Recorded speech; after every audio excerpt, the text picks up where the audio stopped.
Driving Culture Forward. This is HYPEBEAST Radio. I'm Madrell Stinney. I'm Ben Rosen. We're sitting down with Jeff Staple. Jeff, how's it going? What up, what up? How you doing? I'm glad to be here. Awesome. Birdman himself. Yeah. So you've been traveling a lot lately. Can you, so where have you gone in the past month, I guess? Well, in the past 2 months have been crazy. Yeah. I've been in, obviously, New York, Tennessee, Chicago, Beijing, Dubai, Sao Paulo, LA, Las Vegas, Toronto, Canada, Virginia, DC. That's just in the last, two months. And that's all like off of the, the success of the Black Pigeon Dunk coming out. Like that's kind of what started like this whole traveling. Yeah, half of it was relaunching the Nike Black Pigeon, obviously, and sort of like the world release tour that ensued. Yeah. But then, I have involvement in other companies and stuff. So like it was just if I knew I was going to be in Dubai, then it's like taking care of some of that stuff. If I knew I was going to be in Brazil, there's other work that needs to go there too. So like it just sort of kept self-perpetuating. Yeah, and you were over in Dubai for Soul DXB. Correct, yeah. How was that? Because that's like sort of a new, I guess, sort of, if there's any listeners or whatever that aren't aware, that's kind of like a sneaker con, but for, or street culture kind of convention, but for the Middle East region. What was that like? It was dope. I mean, ironically, they've been doing it longer than most like sneaker cons, complex cons of the world. This is their 7th year. Wow. And it's cool because Dubai is sort of like this strange melting pot of another whole region of planet Earth that we don't really come across. My favorite part was meeting people from like, Ethiopia, South Africa, Iran, Iraq, India, and then of course all of Southeast Asia and Australia and New Zealand. So these are people like in one day you're meeting a guy from like, Ethiopia and India, and it's like, wow, I didn't even think I'd ever meet somebody from there, much less a fan, much less someone who knows the culture. Like, I thought y'all just trying to get food. I didn't know you were trying to get Jordans too, know? But like, it shows like how narrow-minded Americans are because of the news that's fed to us of what culture must be like in those countries, right? We see them as like third world countries, but no, you go there and it's like, holy cow, they know what's up, Yeah, I think one of like, I took this course once on like globalization and that entire like the phenomenon, and there's this concept of something called like a counterflow, where things, instead of going from, like you're saying, like Western culture, I guess, as we would call it, is like the dominant discourse, but there's also like important counterflows, like literally, like you're saying, like people from the Middle East and Southeast Asia that do their own thing. What were some of like the cooler, like what were some of those experiences? Like who were some of the people that you talked to over there that were kind of like, mind-blowing? The people there, it was a lot. I met a lot of people, and I didn't catch names specifically, but it was really overall like their vibe and their style, because they have their own heritage, upbringing, religion, and like beliefs, and they're mixing it with the hypebeast world. So you'll see like literally, tartans, turbans, and like strange fabrics and wares, but then like mixed in with like stuff that you would see someone in Soho wearing. You know? So seeing that mix, and that comes down to like music, food, fashion, everything was like so eye-opening. And then I was there with like Biggs was there, Hiroshi was there, Don C was there. So like, it was cool just to have us there and them, and like the excitement that, sort of bringing that to the table together was really, really interesting. Like the mix of it was cool. Yeah. And what's like the common, like, just excitement about these new experiences, from like, you and your colleagues when you get to go to like, these conventions, whether they be in Dubai or whether they be at another part of the world? It's really shocking. It's surprising, like I think, it's just like when you see these kids like going crazy, and like the funny thing to me is like when they ask to take a picture, and when they're standing next to you and like they sort of have their arm around you, like shaking hands or whatever, and like they're full on shaking, and I'm just like, dude, I just designed shoes and clothes. Like it's not that big. Like I ain't Barack, or like I'm not making platinum albums. Like I'm not Young Thug. Yeah, I'm not Rich Chigga, previously known as or the now known as formerly known as what is it, Brian? Yeah, Brian. I ain't Brian. So it's cool just to see how much that just goes. I don't ever take that to like let it get to my head. What it tells me is how far the culture has gone, as you've said, and how much it affects their whole lives. Like you always hear the story of like, I was a lawyer, or I was working in a business firm or whatever, and now like because of everything that you guys have done and Hypebeast and what I've learned, I've now like left all that to follow my passions, you know, which I think is a good segue into what we're gonna announce. Yeah, It's true. definitely. And I mean, should we get right into it? Yeah, I guess we can. Yeah. So Yeah. actually, one of the things that you were doing while you were over in Dubai Yep. and then later in LA, I Like- think, and you know, hopefully when you go to Toronto and all that, Yeah, and you have all the everywhere. other destinations, is that you were working on a show with us Yeah. called The Business of Hype, right? Exactly. Yeah. So what's sort of like an intro? What can you tell us about the show as like a primer? So I've always been a fan of podcasts. I'm a huge nonstop just digesting podcasts. And when HYPEBEAST Radio came out, you guys were doing a great job. And Kevin, who's the founder of HYPEBEAST, and I sat down and we talked about the idea of maybe me doing a separate show that focused. I mean, really, Kevin was nice and he was like, whatever you want, just like think of something. And my perspective was that I've spent the last 2 decades not only building my brand, but also encouraging others to do the same. As I just mentioned, go out there, jump into the pool and just like see what happens, right? Get out of the cubicle. Exactly. So now it's been, so many years in, and now the common thread that I get is like, okay, Jeff, I quit my job. What do I do now? Yes. Like I printed a t-shirt. What do I do now? Like, oh shit, I didn't think about like, well, did you get your tax ID number? What's that? Wow. Business checking account. How do I do that? Okay. All right. Now here comes 2.0 of HYPEBEAST, which is the business of hype. And so this show focuses on talking to experts, but really, really getting into the weeds and the nitty gritty of how you did this. Like, how many credit cards did you max out? Is that the way to do it? Should you get partners? Should you not have partners?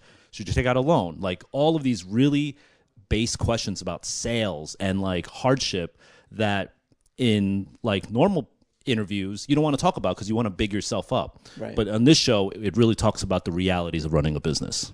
So Yeah, we're I think very that's an excited about important that. point. I think a lot of people do gloss over like the boring bits. Yeah, You know and what the I thing mean? is, on social and in press, nobody wants to talk about like, yo, what up? Here's my credit card balance. Like, here's how much I owe. Like, no one wants to show that. You want to show that you're living a good life and like it's very polished, But the reality is behind that, there's a lot of like eating shit that people have to do, and there's not really that many platforms to speak on that. And I think HYPEBEAST Radio is like the perfect place to do it.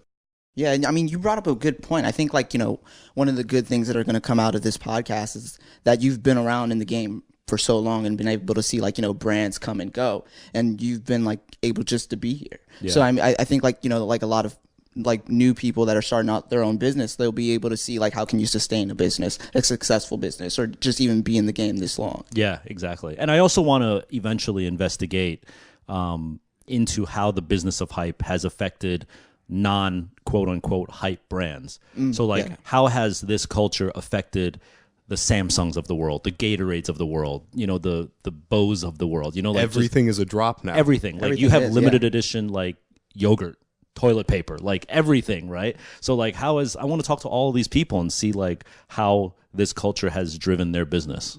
Yeah, it should be dope. I'm honored to be on it, to be a part of it. And I figured no one's going to interview me on my own show. Yeah. So maybe this is This is like the pilot. this is 0.1 episode of the business of hype, sort of. And you guys are going to interview me. So that's dope. Yeah, I think actually that's a good segue for sort of like the next bit is, we always like to get sort of to the origin story of the people that come on here, because I think, like you said, a lot of the stuff gets glossed over. A lot of it isn't in the press release. So, going back to sort of like day zero, what was sort of like your foot in the door moment with streetwear culture? My foot in the door came a very, very long time ago in the 90s. And really, my background consisted of 2 things. It was I was a graphic designer at Parsons School of Design, and I was working at a graphic design firm in Soho, 2 blocks away from here, 595 Broadway. So I had that sort of traditional, pure book publishing graphic design, and I was doing an internship at a streetwear brand called PNB Nation, which at the time no one knew, but it ended up being one of like the sort of grassroots like pillars of street culture, right? And to be honest, when I got the job there, like I wasn't really there was no street culture, so I wasn't like looking for a streetwear job because there was no thing called streetwear, right?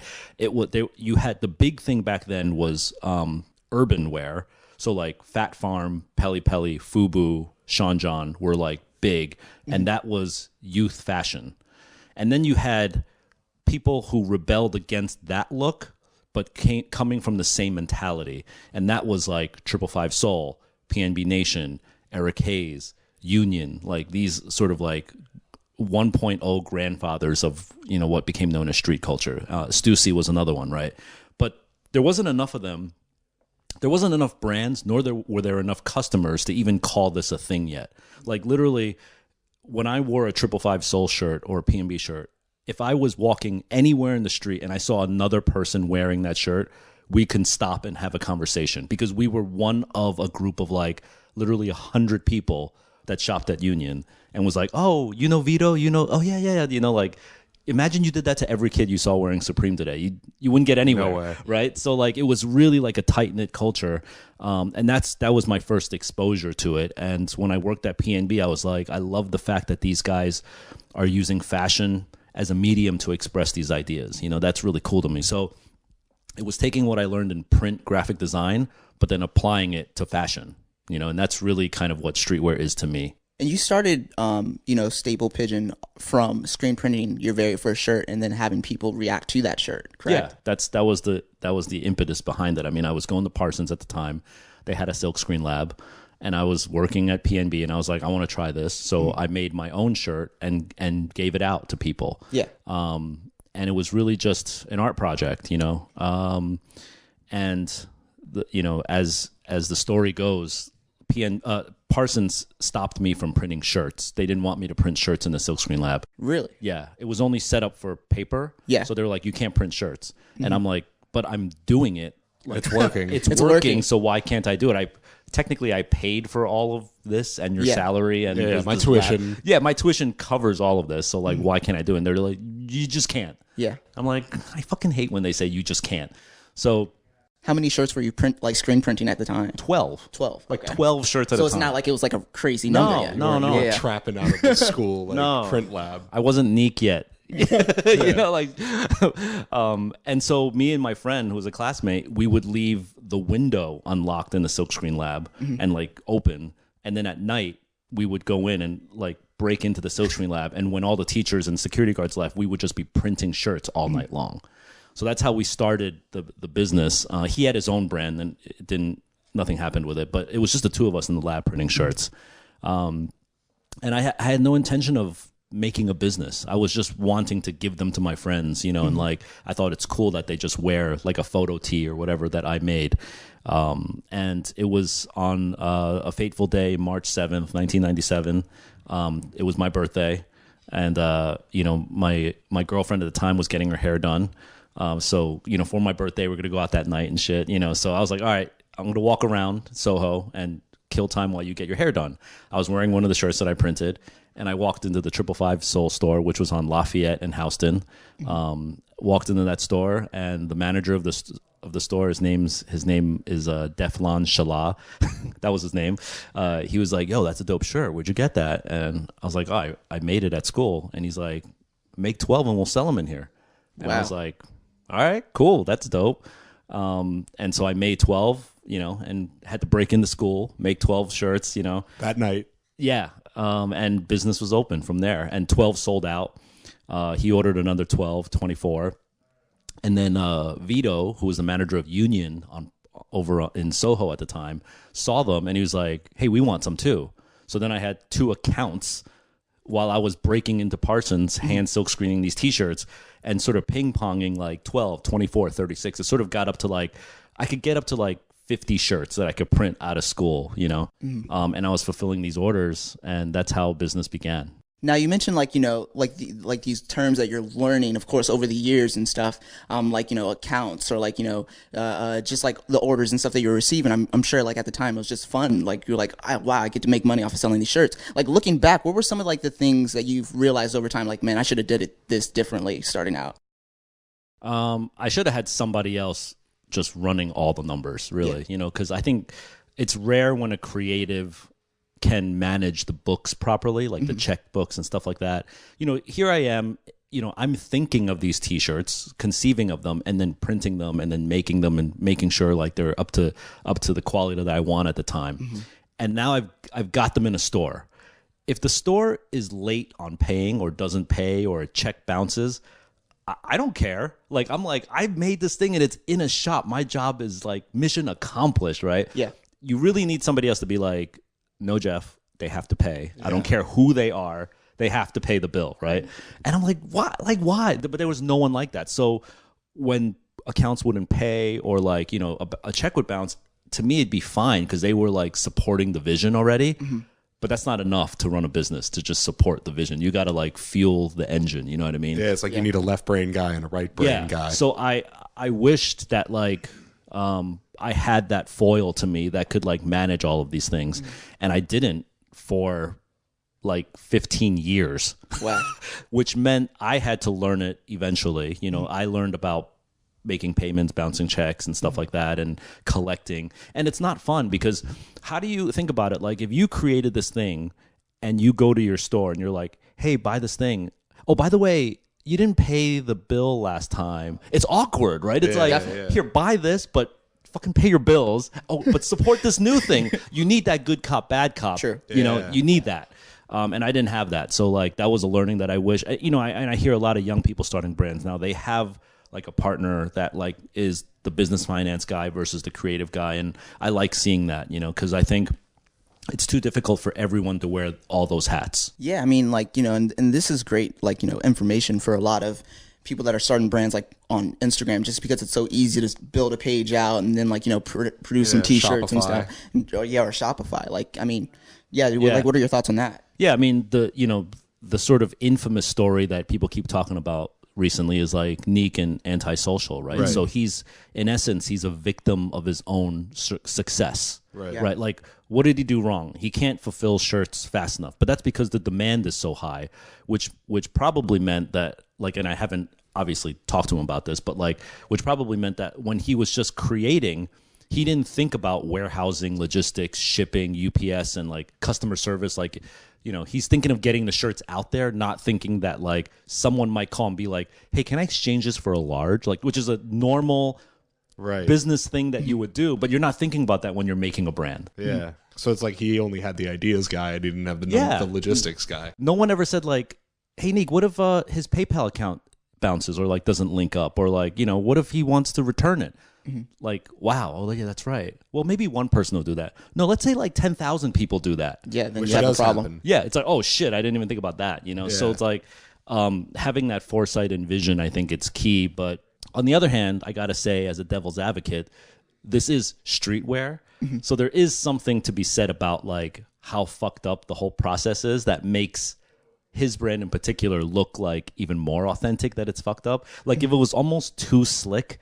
If it was almost like Amazon Prime next day and it came with like a return shipping label, then a lot of people probably wouldn't want it. Kids would be like, wow, this is mad like easy slick. to get. So maybe there is something like homegrown about that shit that makes it dope. Yeah, I mean that does bring a good point, because it's like you have brands like Antisocial where they're notorious for like, their shipping, but then it's like you also have brands like Supreme where everything sells out. So it's like kind of double-edged sword. And Supreme has its own issues, like when you go on the app and like you try to, end the lines and like they don't have it figured out either. Yeah, they're a victim of their own success in a lot of ways exactly. as well.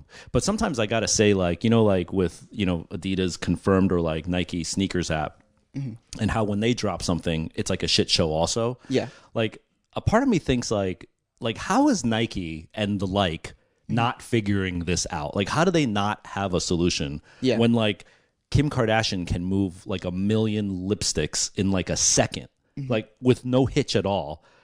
I kind of feel like there's some pre-programmed in stress factor just to make the Twitter storms go off, the conversation people hating, and make the conversation. Because come on, we're talking about click, add to cart, buy, credit, like it's, and yes, there's a lot of it, but there's not more than like commodity stock for TD Ameritrade.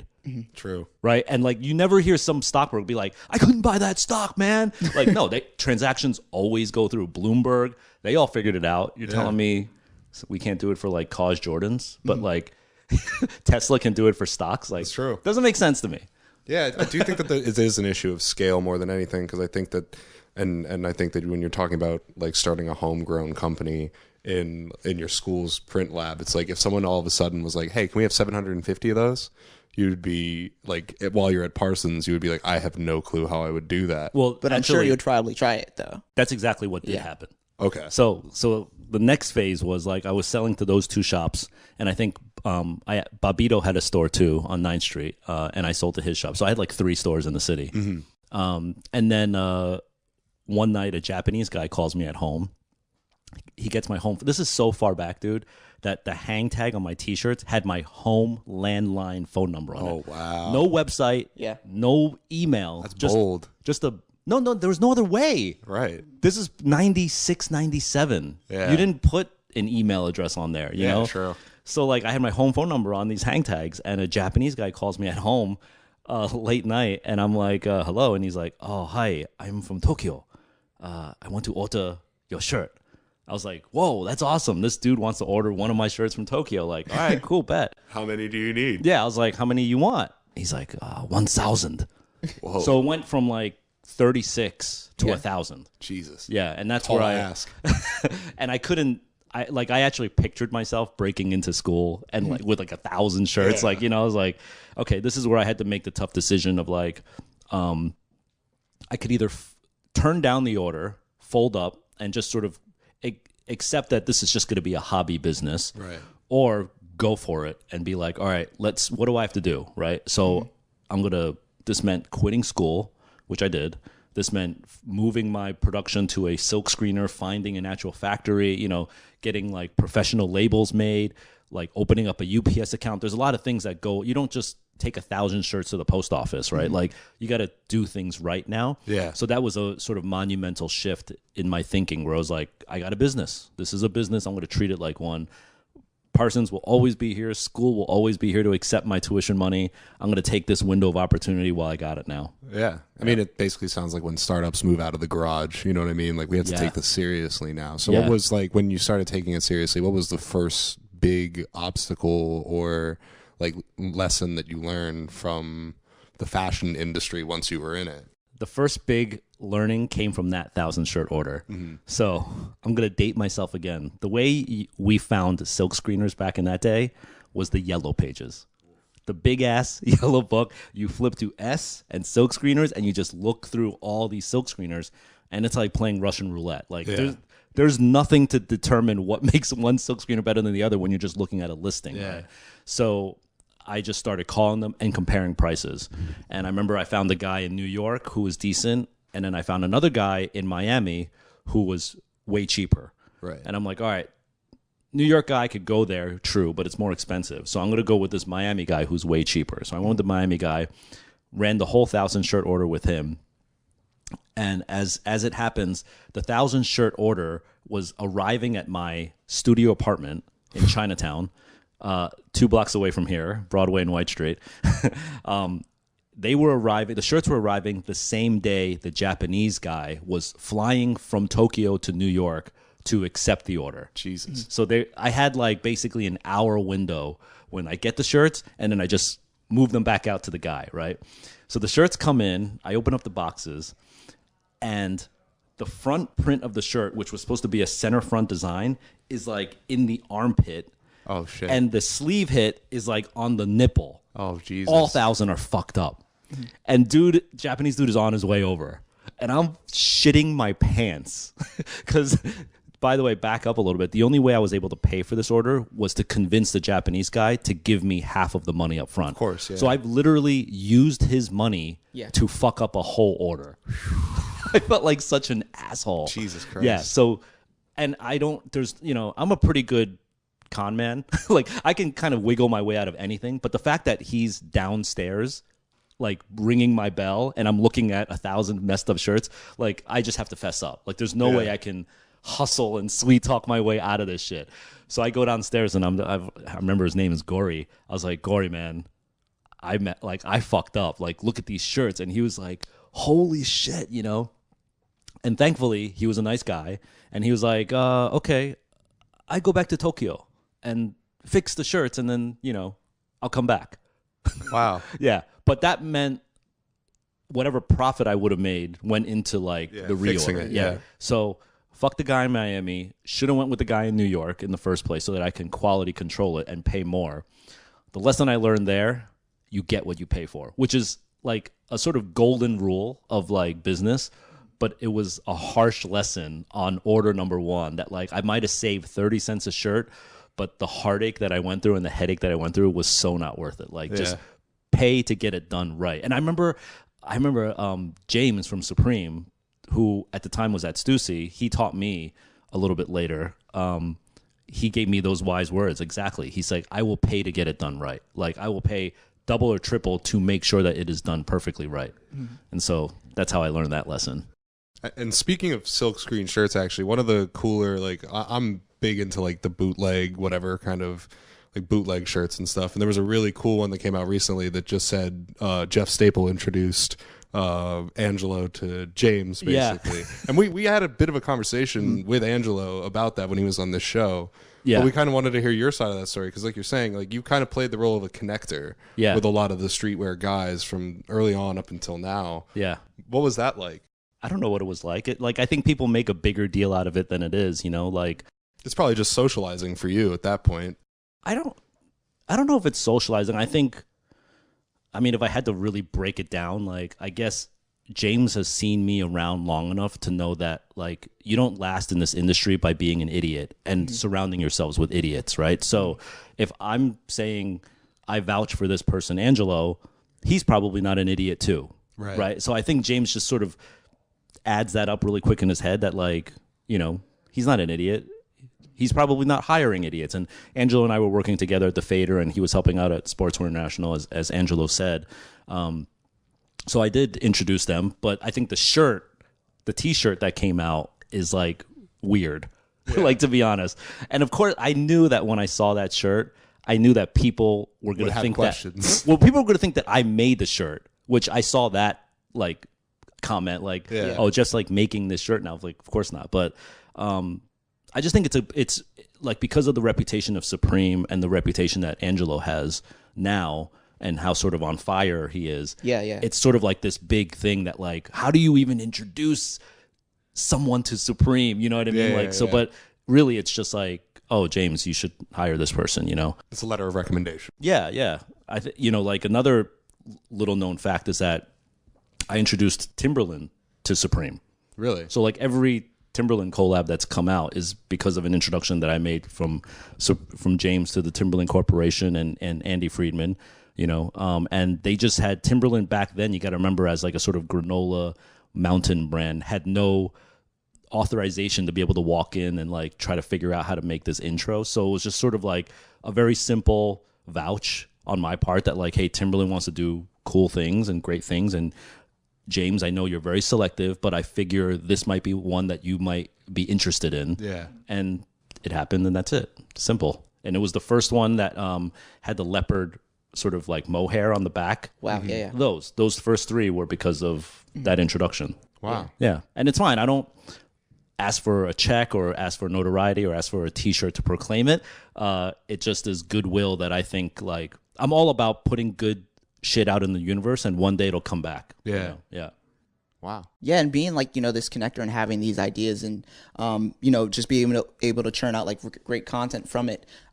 You also have like Staple Design, which is like your creative agency. Like how far into, starting up your business, selling T-shirts, did you realize that, hey, I can also make, my ideas a business as well? Right away. I mean, like I said, I was a trained graphic designer first. Mm-hmm. And I never thought I was a fashion designer. So while I had a fashion line that was making money, at the same time, and kind of because of the T-shirts that were selling around town, local bands and artists and clubs and restaurants would ask me like to design their menu / album cover / logo, right? So I already had this little mini like design side business, hustle, of like designing stuff like DJ Soul. I designed his first mixtape covers, like Fifth Platoon, Neil Armstrong, Raucous Records, The Fader magazine. All of these like were, they're big deals now, but back then like Raucous Records was like nothing. Like they were like, we're trying to figure this shit out. And eventually they signed Mos Def, Talib Kweli, Company Flow, like Common, you know, like, yeah. But in the beginning they were just like, we need help. We need an album design. And I was like, okay, I know graphic design. I'm a fan of the music and the culture. I'll help out. And they're like, dope. And then it got to be where like Raucous was like, well, you make great shirts. We need merch. Can you help us with like Raucous merch? So that's how that happened, you know? But there was a time maybe like 1 year in where I was like, man, this is like the shirts are getting hectic. Like lots of orders coming in and lots of quote unquote clients coming in on the design side. I need to decide here what I'm going to do. Like drop one, drop the other one. Or if I'm going to try to do it both meaningfully, like I really have to concentrate on a way of doing it both. And I really looked long and hard in the mirror and I was like, I love both like a lot because they both offer different things. Like your own fashion brand is kind of like whatever you want to do, whatever you want to wear, you make it, you manifest it, and it's out there. The other one, someone is paying you to do what they tell you to do with your aesthetic input, but it's very client driven, like make the client happy. Feedback. Yeah. And there's a part of that I love. There's a part of that where like, it's like less creative, but more like problem solving, you know? And I didn't want to give either of them up. So I was like, all right, I'm going to start making key hires and bring on some freelance designers, bring on some people to help me pack orders, do sales. Sales of the clothing line was one of the first things that I wanted to relinquish because it's very hard as a creative to go and try to sell your own brand and get that rejection and stuff like that. Yeah. So I wanted to get someone else to do sales. So I started bringing in people and tried to create like this double-headed monster. And to this day, you have Staple Pigeon, which is the clothing line that bears the pigeon mark. And then you have Staple Design Studio, which is our boutique creative agency that does work for clients all over the world. And who are some of the clients that you worked with on the side? Because I mean, I know you mentioned Timberland and you probably got some people in the streetwear space. Like, a lot of people in sort of what you would call fashion, lifestyle, you know, like Burton Snowboard, Timberland, obviously like Nike, Reebok, New Era, all of that like ilk has been clients or is a client, but more so on the like consumer goods side. So like Pepsi, Microsoft, a lot of alcohol brands, you know, Remy Martin, Martell, Courvoisier, and then more recently, like automobile brands like Toyota. Oakley is another one that is a longstanding client of ours. Recently, we just signed Bose headphones, which is exciting. Nice. Yeah, so these are projects that we'll do that may or may not see the light of day. So the way I like to structure these is like when you hire Staple Design Studio, you don't necessarily get Pigeon or Jeff Staple. Because that, like, a lot of brands come in and say, like, we want to work with Staple Design. All right, so when are we going to get the Pigeon one? Like, it kind of doesn't work like that. I think it's a collab, basically. Yeah, and I have to draw the line on Church and State from, like, consulting versus co-branding, you know? Right. Yeah. Because a lot of times a brand will come in that is not ready for this collab hypebeast world. I always tell them it's my job to get your brand hot enough so that we can do a collab. And I'm not trying to like boost my own ego. I'm just telling you that like you can do a collab and it will fall flat on its ass and be meaningless to both me and your brand because your brand wasn't ready for it. You know what I mean? Let's get your brand ready for it and primed so that it's ready for a post on Hypebeast. Like that's the goal. You know what I mean? For a lot of these brands that are like trying to just figure out their way, a lot of brands like sort of lost their way, you know? Yeah. What we do is try to like help them navigate in this very fickle, like youth, millennial, whatever code word you want to use now. But like we just try to help them navigate. And a lot of times with these brands, the problem ends up being too many people internally have just been sitting and looking at this brand for too many fucking years. And they need an outsider to be like, hold the phone. This is what your brand actually means to real people on the street. That aren't in a boardroom right now. Yeah, in like 500 miles from here in a forest. Yeah. Because that's usually where corporate headquarters are, right? So like, here's what kids on Fulton Street are saying about your brand. Really? That's what they think? Yes, that's what they think. You know, it's like, and then it's fixing it from there. So it's really mostly a reality check. But it's also, you know, I'm not going to discredit myself. Like, it takes a lot to live in that reality all the time. That's why we call it street culture, because we come from the street. Like, we are listening to what's happening on the street, whereas they're listening to what's happening on Wall Street or a boardroom, which is totally removed from reality. Yeah. Yeah, so going back to the story, you go from being a one-man crew to having like your own staff now, both for like, your clothing brand as well as your creative agency. Yep. Like, what were some of like, the things that you learned early on doing that? Great question. One of the first things I learned early on was having a team around me of like, 6 to 8 people. Yeah. And I'm doing everything and no one's doing anything. And that's not their fault. Yeah. That's my fault because I couldn't delegate. That was like another early learning was that like, man, I've hired all these people, but I just came from this mentality of like, I'm a loner and I'm doing this all by myself. So now it's difficult to like dole that work out and trust other people. And that took me a really long time to learn. Like, it took me probably a good 7-8 years. Not to say that like people were working for me and didn't do shit for 7-8 years, but they weren't doing what they could have been doing. Right. And how many employees do you have now, by the way? So I have Staple Design, I have Staple Pigeon, and I have Reed Space, which is /Extra Butter /TGS. Right. So you could say that I oversee like as many as 60 people. Right. But I have generals in charge of each one. So there's like a head of clothing, a head of design, and a head of retail that oversees everything. The minutia. But it's my job to stay 30,000 feet and like make sure that everything is in order from the top. But when I need to get down into the weeds and like, like today there was like a leak at Extra Butter because a pipe broke. So like I'm talking to the contractor on how to fix that, right? So like it gets into the weeds sometimes when it's an emergency, but I try to stay up high because I think that's where I can benefit the brand the most. Yeah, and this is like learning through experience, of course, like over the years and stuff on like, the best practices on how to do this. Yeah. I don't know if this is the stuff that they teach you in business school. Maybe it is, maybe it isn't. I wouldn't know because I'm a double dropout, from college, so I have no degree. But like, you would hope that this is the stuff that they do teach you about like management and delegation and accountability and all that shit. But I learned it. That's why, unfortunately, it takes me 7-8 years to figure it out and learn it the hard way. And quite honestly, that's why I'm so passionate about like passing the torch to the next generation and like, because I don't want the next kid to do it in 8 years. I want him to do it in 1 year, what I did. And there's actually like an underlying like greedy reason why I'm doing that. Like, it sounds very philanthropic, but I'm not going to front here and be like, I'm, like the Oprah of this industry and I want to like just make everyone like happy and successful. Like, there is a reason why. And I'll tell you what it is. The reason is that if it took me 20 years to get to this level and it takes the next generation 20 years to get to this level, that means our whole industry is fucked. Yeah. Right? It can't sustain. And I don't want to be the only streetwear brand. We need an industry.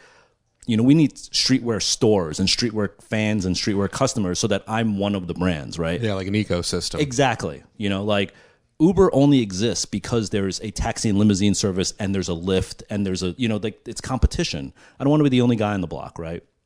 So I need the next generation to do it in half the time or 1/4 of the time I did it so that when I go to like an agenda show, there's like thousands of brands. If I was at Agenda and I'm the only brand, then no one comes to the agenda show, right? Right. Yeah. So it's kind of greedy on my part. It's kind of selfish, but it's like true. I want to help the next generation so that we have an ecosystem to supply off of in the future. And speaking of ecosystems and competition and all that, and you mentioned Reed Space earlier, when did you decide to take the plunge into like brick and mortar retail, and what was that experience like? So that happened in 2002, very early 2002. Really the impetus for Reed Space was 9/11.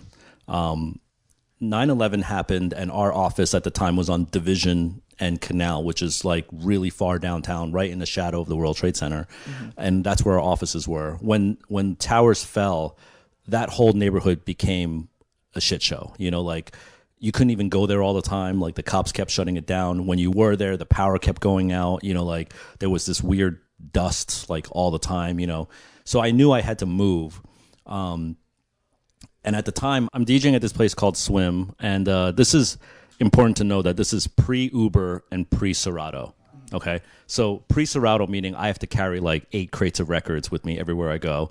Pre-Uber, meaning at 4 o'clock, 4 a.m., you're just standing there waiting for a yellow cab to come, hopefully. So sometimes I'd have to be standing there for like 20, 30 minutes waiting for like a cab to hopefully come. So imagine me, edge of the curb, 8 crates of records, just hoping for a cab to come by, right? Because there's no technology to call one up. And as I'm walking around waiting for a cab, I look into this window and I'm looking at what is to become Reed Space. And I'm like, wow, this space is dope. Like, we can move our office here. I can have a store. And all of my fellow cohort streetwear brands that have trouble finding a home, like, this can be a home for all of them, you know? And all my friends who had brands back then, like 10 Deep and Milk Crate Athletics and Double Down and, like, you know, BM Basement, Social Studies, Charismatic, like all of these old school streetwear brands, like, we could get together and just have a store here. And that was the basis for Reed Space. So like half of it was staple design in the back, and then the other half was a multi-brand retail store that carried not only clothes, but like whenever I go to Japan, like I bring back mixtapes and magazines and weird trinkets and toys made by this company called Metacom that nobody ever heard of, you know, like, so it was just sort of like this early cultural hub. And if it wasn't for 9/11, to be honest, I probably would have just stayed in the old office and not really had a need to move. But I saw this opportunity, and it was a risk because, like, just to give you an idea, my old rent down in the old space was like $2,000 a month, and this new rent at Reed Space was $8,000. So it was 4 times the money. But luckily, the clothing line was doing quite well, and the design business was going quite well. So the risk on the retail side, I wasn't so worried about stuff not selling. It was just like, I think I could swing this with the money I make just from clothing and design. Let's just have this creative playground available for, you know, these brands to like represent in. And that was how Reed Space was born. Yeah, now having like, you know, a store of your own, like, what did you learn within the first few years? The biggest learning that I can think of right now that I came away with for Reed was that you can't do the buying for yourself. So like, you know, you have a look, I have a look, right? You can't really make a successful store off of buying only stuff that you would wear. And that was difficult for me to understand because, you know, you're an artiste and you're an egomaniac and you think like, no, I have to love everything, right? Well, guess what? Everyone who walks into your store is not you, and they might like other things. So you might have to buy something from a brand that you actually don't like, which is difficult for some people to understand, you know? And I was buying everything for myself, and it soon came to be where like everything that I really, really loved wasn't selling, and everything that I didn't really love was selling the most. So that's when I brought in a buyer, someone to just be like, do all the buying. I can inform him and I can pick stuff whenever I want, but it really needs to be this agnostic sort of eye. And if you look at any great store, there is like the owner and then there is like the buyer, you know, like there's like the Poggy of the world or like the Sarah of the Colette, you know, like the sort of curator, but like the owner is not sitting there buying stuff because that's too narrow-minded. So that's what I learned with Reed. Yeah, and you kind of just relinquish a little bit more control. Again, the same lesson about, you know, delegation and like letting things go. Yeah, but there's nothing like having a retail store where like you really get that firsthand emotional sort of like feedback right away on what you're putting out there. It's really dope. And it's sad to say that retail now is hitting like really tough times, especially with brick and mortar and, you know, Amazon and online shopping. But like, I think there's still a big space for something like that. Yeah, I think that was probably something we were going to touch on in the next couple questions, really, was like how, and because I think Reed Space is closed down, right? And, and we've got, what exactly is TGS? Because I remember we spoke about that when that was kind of percolating, like right before that came through. Yeah. And I think what's the breakdown of what TGS is? That's you and Extra Butter as well. Yeah, TGS is a umbrella of retail stores, basically. Right. There's Rise, there's Rooted, there's Ren Arts, there's Extra Butter, and then Reed Space joined that sort of contingency with the idea that first it would join. And the good thing about being under an umbrella is that you share back-end logistics. And what that means is like there's things like warehousing and cardboard boxes and payroll and, you know, things like that where like if each of these 6 different stores had 6 different warehouses, 6 different UPS accounts. It's kind of like retarded, right? So like if we all shared those back end resources, instead of, we're now paying literally 1/6 of that because we're sharing it. Right. And the fronts are all unique and different. So it's kind of like a common diversification. Like it's a common business thing. It rarely happens in streetwear, but even there was even a time where like, Stussy, Supreme, and Union were all under this one umbrella, to save for the same reason, really, Yeah. So it's something that happens. And in joining this group, because Extra Butter and Reed Space were sitting on the same street in the same neighborhood, and other factors, like because our rent was increasing, our lease was up for renewal, it made sense to not cannibalize the 2 stores and close Reed Space for now, concentrate on Extra Butter, which we spent the last year doing. So we just reopened it. It's newly renovated. It's amazing. New brand assortment, everything. It's dope. And so now this year in 2018, the goal is to now reopen Reed Space in a new location with a new concept. Because I think when Reed Space opened 15 years ago, it was like a very different, unique thing. Mm-hmm. And then I think the whole retail industry caught up, and now I think if Reed Space is going to continue, then it should sort of throw the marker at like what 10 years from now retail should be like again. Right. Or it doesn't need to exist, but I think it should attempt to do that. And do you think that since, like you said, like it's really been tough, it's been a tough couple of years for brick and mortar, like you said, with e-commerce and all that, do you think that a lot more of these companies and brands in the streetwear space will make moves toward umbrellas? Do you think it's... Yeah. Like, yeah? It's for sure happening. Yeah. And I know a lot of them. Right. Like they're already happening. They're just not publicized. They're not publicized.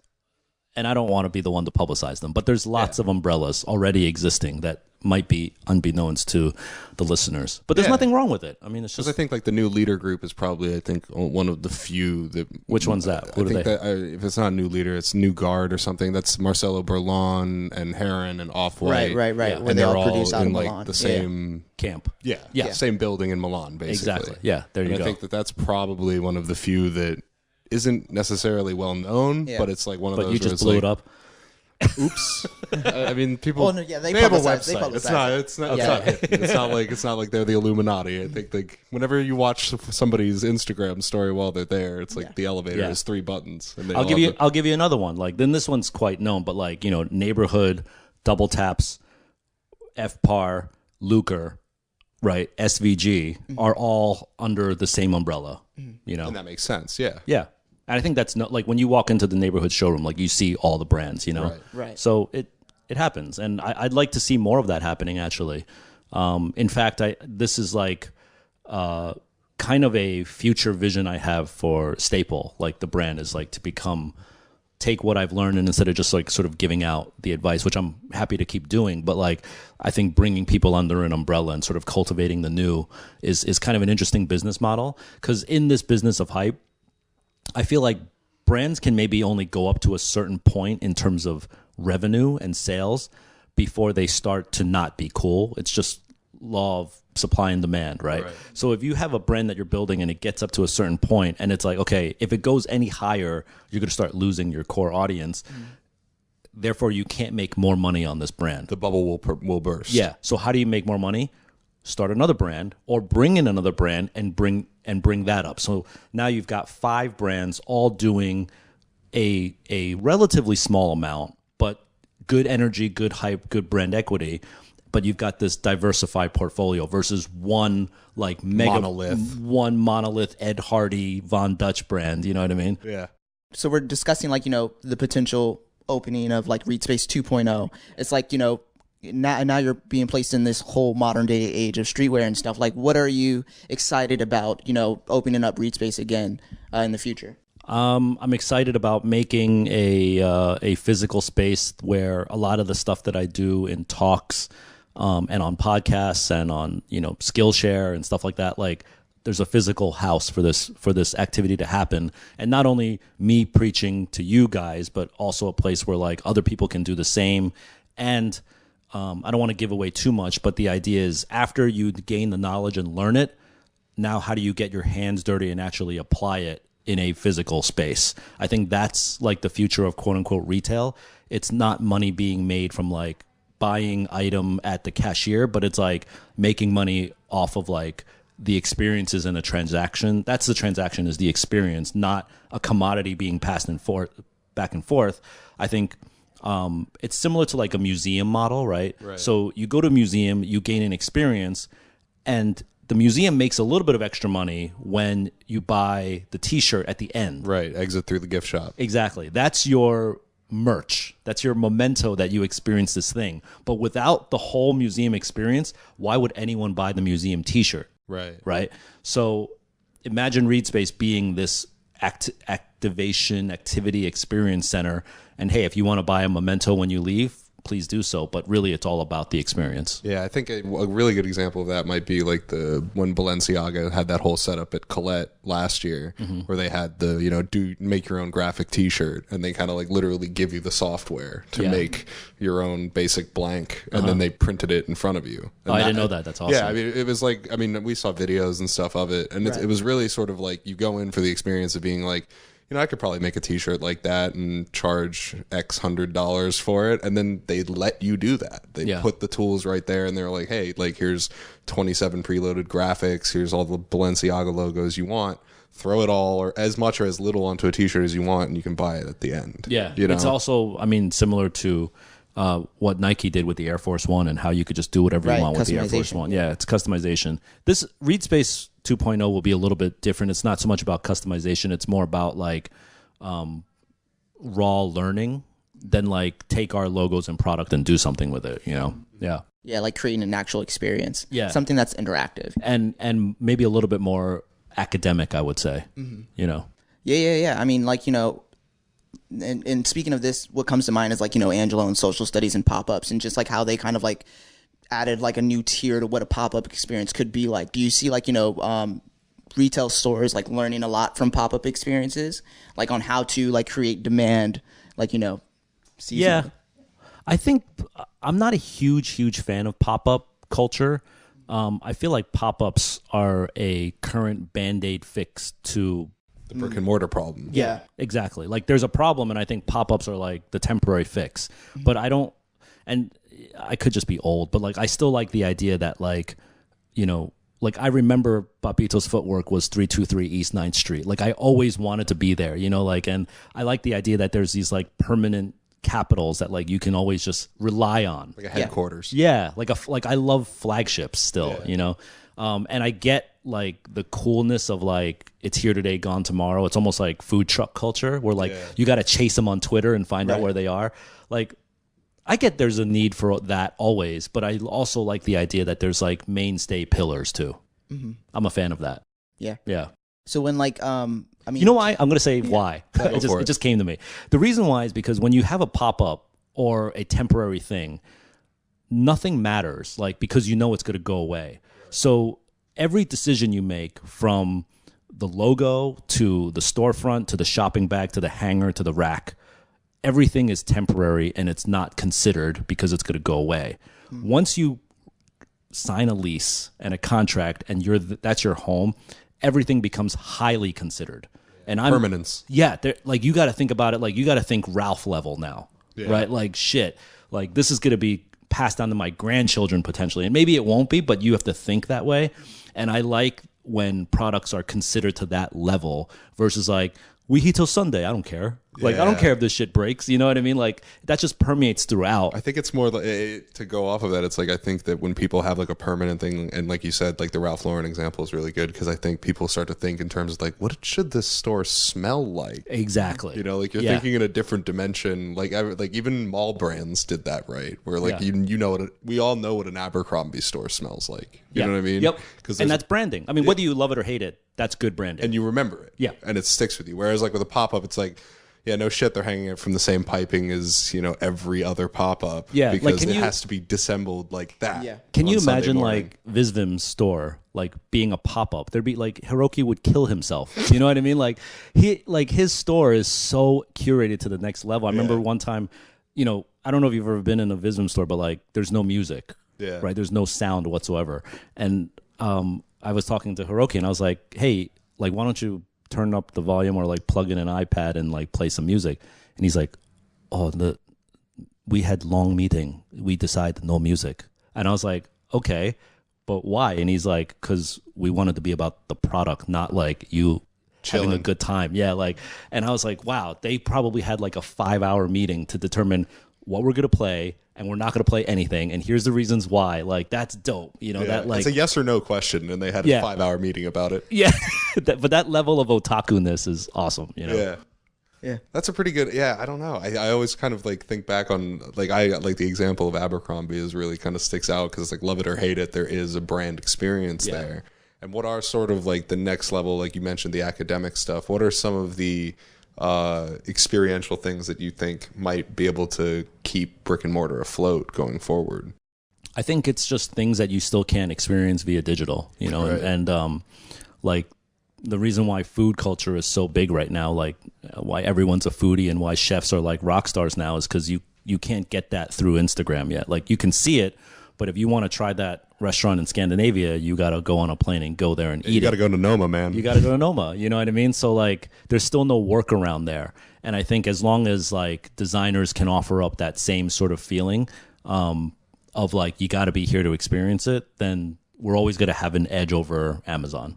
Yeah, and I think now, I guess, as we kind of come to the end of this segment, how would you introduce the business of hype? How would we lead into that? How can we prepare people for that sort of... Well, if scheduling goes right, Business of Hype will premiere this coming Sunday, right? And I purposely wanted to do it on a Sunday because I felt like, again, this is sort of dating me, but I remember the times where like I would really look forward to the New York Sunday Times. Mm-hmm. And Sunday is sort of like your day where you're not caught up in work. You're also not caught up in like going out and socializing. Sunday is like your day, right? It's the day you sleep in, you have a nice breakfast, and it's your day to open up the paper and just like absorb, right? And maybe today that's an iPad or your Kindle. But I wanted Business of Hype to come out on Sunday because this is also reminiscent of like, find out what other people are going through. It's not just all about, like, you're not alone in this. Like, other people are going through the same ups and downs, heartaches, defeats, and victories that you are. And I think if we all just sort of opened up, we can learn a lot from each other. So that's what the Business of Hype is all about. Well, thank you so much for coming in, man. Thank you so much for telling your story, sharing a bit with us, and we're looking forward to hearing more from the Business of Hype. Yep. Stay tuned, guys. Thanks.